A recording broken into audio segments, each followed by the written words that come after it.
You know, everybody, I see these things all day, every day. Hi, I'm Josh the RV nerd here at Haywood RV of Coldwater, Michigan, by the way. 6,370-pound Cherokee. But what I was getting at, I see these things all day, every day.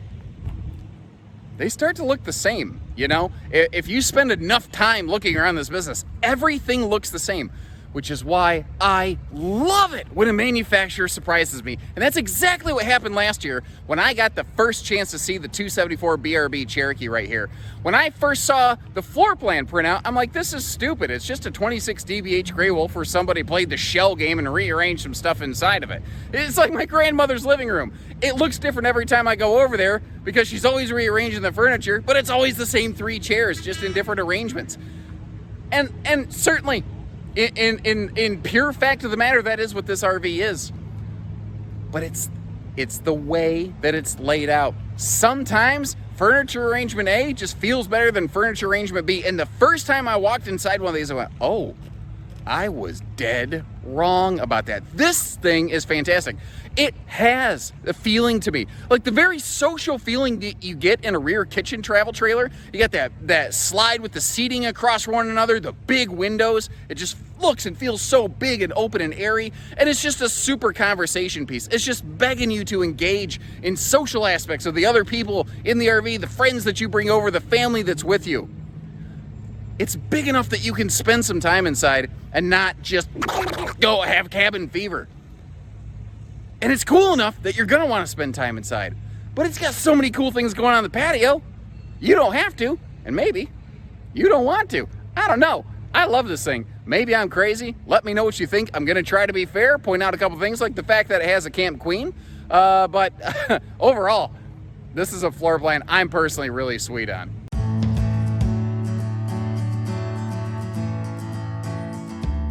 And this is what I'm talking about right here. It's sort of like a rear kitchen, sort of like a bunkhouse, and I think maybe the best way to describe it is just as a middle living room, because to me, the living room is really the star of the show on this one. You've got this, this is over here on the door side, just this gigantic picture window overlooking your campsite. Not to mention you got a kitchen breeze window when the camp kitchen door's not open. Right now it is obstructed. You've got, windows up in the bedroom, in the main entry door. There's just windows all over the place. And nice little touch here, by the way, Cherokee people, if you're watching this, I like that you framed up the sofa a little bit instead of just leaving it wide open. And I tell you what, that entry area right there, that's just begging to be like a little shoe spot, especially in a bunkhouse like this. But this is what I love about it. It's got an awesome living room where you're not tripping over one another. If you're trapped inside on a rainy day for a while, you could have several different activities going on. You could have board games or lunch or something going on over here in the dinette. That can fold down into like a 7-foot sleeper. Remember that big window we saw earlier? Matching window over here. So it doesn't really matter where you're sitting. You have awesome views in this RV. The kitchen's interesting because it's kind of like a split kitchen. Half of it's on the right, half of it's on the left. And in a way, by taking that kitchen and putting the biggest fixtures, say like that big 12-volt DC compressor fridge, and over here next to that bunks, if we get the ladder out of the way, you see the gigantic pantry. That might be the biggest pantry I've ever seen in any Cherokee ever in the history of ever. It's big. You get the idea. I mean, they took the biggest, bulkiest things and they just got them out of the way. Now, one interesting note here, full Cherokees use a floor ducted heating system to disperse a little bit more heat through the RV because a lot of their RVs tend to be a little bit bigger. Grey Wolf will use cabinet ducted heating. That is one of the only differences between them. Grey Wolf and Cherokee are nearly the same camper. Slightly different slide system, which kind of dictates the one versus the other. All the countertops are sealed edge pressed membrane. I don't know if you've been keeping track. There's a lot of copper in this thing. There's a ton of outlets. There's, outlets by the floor, by the door, outlets over here in the kitchen. There's USB plugs up above. And when I first saw that, I'm like, that's a stupid spot.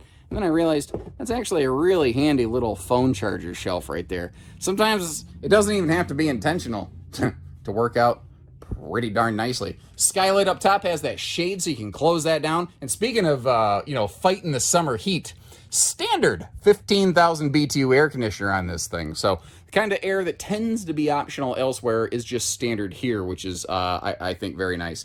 Now, quick look at the bunks before we hit the bath area. Dual curtains, so you can have separate privacy. And both the upper and lower beds have their own household, USB outlets, and light. This one is up here on the ceiling, which naturally makes sense. The bunk down below has light on the side and the plug stuff down here in the corner.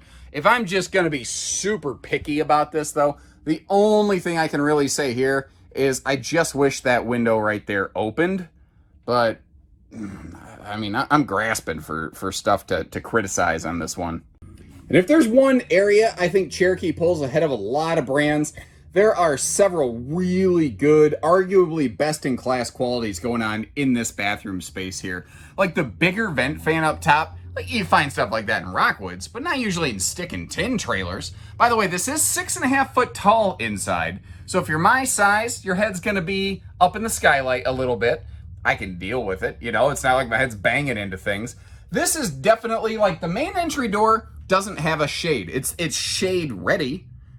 The bathroom feels like it really needs the shade. And if that's the only reason you're not buying the camper, give us a call here at Haylett RV. I'm sure we can get that worked out for you. Cherokee also does this interesting thing over here called well, they don't call it that. I call it a shub. That is nerdism number 37, by the way. A little bit of a shower, a little bit of a tub. Easy to step in, but it's deep enough that it keeps the shower curtain kind of under control. By the way, we got some octopus coat hanger fight club going on over here. Round 1, round 2, and round 3. Gives you a place to hang up your towels, you know. And we got some pretty good leg room going on over here as well if you're a bigger person like me. And if for some reason the big XL vent fan fails, you can always just reach over and crack the door and air it out. And remember, that is a true U-dinette, as I like to call it. Meaning if you actually want to, get the whole family of 4 circled around that thing, you can. Electric space heat and Tootsie Toaster down there, taking the chill out of the air without burning up our propane. And if there's one thing maybe this floor plan it does not excel at, it's awesome entertainment center. But I don't go camping with my family to sit in the RV and watch TV all day. And I can fix that problem by simply putting a swing arm bracket mount on that TV. That's not a real big challenge for me to overcome personally. And something else you'll see here, now Cherokee doesn't offer it as an option, but if you wanted to, you could rearrange the furniture here a little bit. Because there's nothing below that sofa but just storage. If you wanted to take that out of there, no big deal. It's really not even going to leave a whole lot of scars and mars as a result, you know. Now, this does have those roll-down zebra-type shades. The Cherokee group uses those quite a bit. And just as long as we're opening everything up, figure I might as well point out the fact that the dinette benches have that full, easy access storage there. But what's nice, that entertainment wall, you notice has a like solid privacy door. You've got this big, wide-open living space, but if you need a private little retreat, well, ladies and gentlemen, you got it. Now, if you noticed in the entertainment center, there, if you wanted to, you could actually run some cables through the wall to mount a TV here in the bedroom, which I think is kind of cool. Now, over here, this window opens for airflow, unless something has changed. And one of the very few times Black Label doesn't do something the standard series does is that window does not open for airflow in Black Label. Maybe it's just a different window, a different supplier. I'm not sure. Now, if you've been looking around, like I said, household USB plugs just all over the place. I mentioned earlier, this is a Camp Queen. That's just something Cherokee does. It works fine for a lot of people, obviously by virtue of the fact that Cherokee is one of, and depending on how you look at the statistics, you could actually say the most popular trailer in the world right now, and has been for a couple of years. It really depends on how you're considering a couple things. But there is room there. You could go to a True Queen. It's going to be a little trickier to walk around. And that funky little corner thing in the living room space is actually some extra dresser space. And I meant to have that open so we could peek. You can see that there is shelf space in there. My first thought is, I was like, why not closet space in the top section? But, in a stick and tin trailer, I think there's more people like me that are t-shirt and jeans or shorts, as it were. And, or if I'm going full dad mode, jorts, jean shorts. I don't know. I think it works. That's what this corner space over here is. And I got a question. Somebody smarter than me, which is not a very high bar to set, mind you. Can somebody explain why there's a power outlet way up here in Never Never Land? Second star on the right and straight on till morning. Now for road mode, this floor plan's different, so I wanted to go about it different. Instead of going in through the primary front door, let's say the RV's parked somewhere, you can't put those steps down. The good news about floor plans like this, sometimes we go, why? 2 doors are stupid. Well, if they have 2 different types of step systems, it may actually be kind of useful. Now, I've got daddy long legs, so if I need to, I can actually just, climb into the RV without even deploying those smaller steps. And you see here, it gets a little tight, but if you need to, whether it's from the front door or the back door, you can walk all the way through. But there is a little bit of a hitch in the giddy up here. With these stable steps, when they are retracted, like if you can't get them deployed, it does kind of bump the door there. So be a little careful if you're going to do that, but you can still walk your way through. But that's what's kind of cool, you know? I think you'd prefer to come in through this door, but you can also use the back door just as easily. And just in case you were curious, yes, you can most definitely get to the bunks back there. And showing you that extra little detail stuff. So I'm tripping over stuff. I do my own stunts, baby. I don't even know what I was going to say. Let's go outside. And just the color palette, the look. I don't know, even just the way the doors and the windows, everything lines up on this one. And look at the door side of this RV. It's like every 10 inches, there's another object. There's another thing going on. There is so much happening on the door side of this RV. It's crazy. Up front, we got this power tongue jack doing the heavy lifting for us. One of those, I'm going to be fair and point this out kind of things, Cherokees don't have a full pass-through storage very often.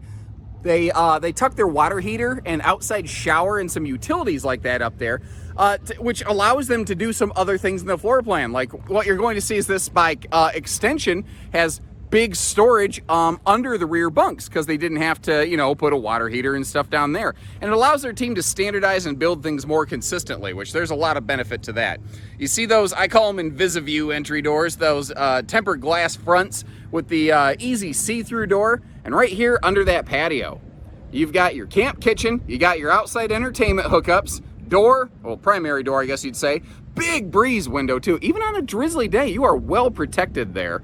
The easy just stable steps doing a heck of a job for us. And over here next to the TV hookups, they do like a really nice compact camp kitchen right here. We got the little mini fridge, dad's medicine cabinet, and that ice maker is no joke. As long as you got electricity and you got water, you got ice. And effectively, this RV kind of has 2 outside showers. That's sort of operating a little bit like a sink-ish area. Obviously, you're going to want a little basin. Now, if you look down here, you might notice how that refrigerator door is a little bit obstructed by the griddle. Well, that griddle wing, tray, whatever, can slide off of there. And that's actually one of the coolest things about it. It's a griddle or a grill. It's either or instead of just one of those things. And in case you're curious, people see a griddle and they see Greystone. They're like, oh, that's just some knockoff Blackstone. Greystone is actually a company that has been making propane accessories for the RV industry for quite some time now. Certainly, Blackstone has made one heck of a name in the griddle nation, and rightfully so. It is just a superior product in the function of it. I'm a big fan personally as well. But no, it's not just some cheap knockoff. That's an actual company that does those sorts of things. Now, over here, once again, you have that direct entry bathroom door. We kind of saw that when we went through it in road mode, but I'm just kind of connecting the dots there. We got the leash latch down below in case I have one too many barley pops from the cooler outside there, which 2 is usually about 1 too many for me. I just don't have the constitution for it. Walkable roof, by the way, no roof ladder option, nor are the walls structured to accept a ladder. So kind of keep that in the back of your mind, because that could be a big time make or break decision making factor for somebody. And I don't want you to buy this RV from us or anybody else and then go, oh wait, we can't put a ladder on it, or we tried and we ripped the wall apart doing it. And I don't want that to happen. Up near that walkable roof, though, you do have the LCI Insight Bluetooth camera, cargo rack on the back with that optional spare tire. Still strange to me that that's optional. I want to know what dealer is not including something safety related like a spare tire for their clients. I just, maybe I actually, you know what? No, I don't want to know, because then I'm going to start casting judgment.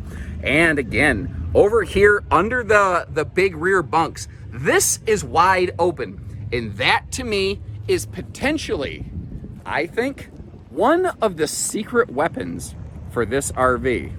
And here's what I mean. Well, it seems like almost every time I post a bunkhouse video anymore, there's just this flood of inquiries. Can I get it with an office instead of the bunks? Can you have them build it with no bunks or something like that? And right now, most manufacturers just don't do stuff like that. But when I see good opportunities, I like to point them out. And I think this is potentially a very good opportunity for somebody who wants to convert this into some sort of like office camper. Because with nothing under those bunks, there's no like big water heater or anything, because they put the water heater up front in the Cherokees. If you took those bunks out, it would just be wide open space. You could easily move in, set up shop, turn into a walk-in closet, a dog kennel, or anything like that. Recommendation though, if you do modify an RV, it is highly recommended that you do everything you can to make it so you can easily revert it right back to original factory spec. That will pay you back dividends when it comes resale time. You don't even necessarily have to put the bunks back in. If you can just give somebody the loose hardware and say, look, I didn't jury rig this thing, there's nothing wrong with it, I just didn't want to use it for bunks. They'll go, okay, this isn't a bad person who took a claw hammer and busted stuff up. They just changed it, like rearranging the furniture. Like my grandmother. So that's what I think, but what is your take on it? Leave me a couple comments. I mean, is this thing cool or what? It's fun, it's different, and it's the kind of thing that really, the more I see RVs every single day for like a dozen straight years now, going on a baker's dozen, the more I long for something different and fun and original. And those are the kind of things I look for if I were getting into camping. So if you ask me what I'd be looking for, stuff like this, it really gets up there. It gets up in the mix for sure. We're family owned and operated. If you haven't done so, I'd love it if you took a chance or a moment there to subscribe to our video. Like I said, leave me some comments. And until next time, everybody, same bat time, same bat channel. Take care, stay safe, have fun, and Hallie, Happet, goodbye.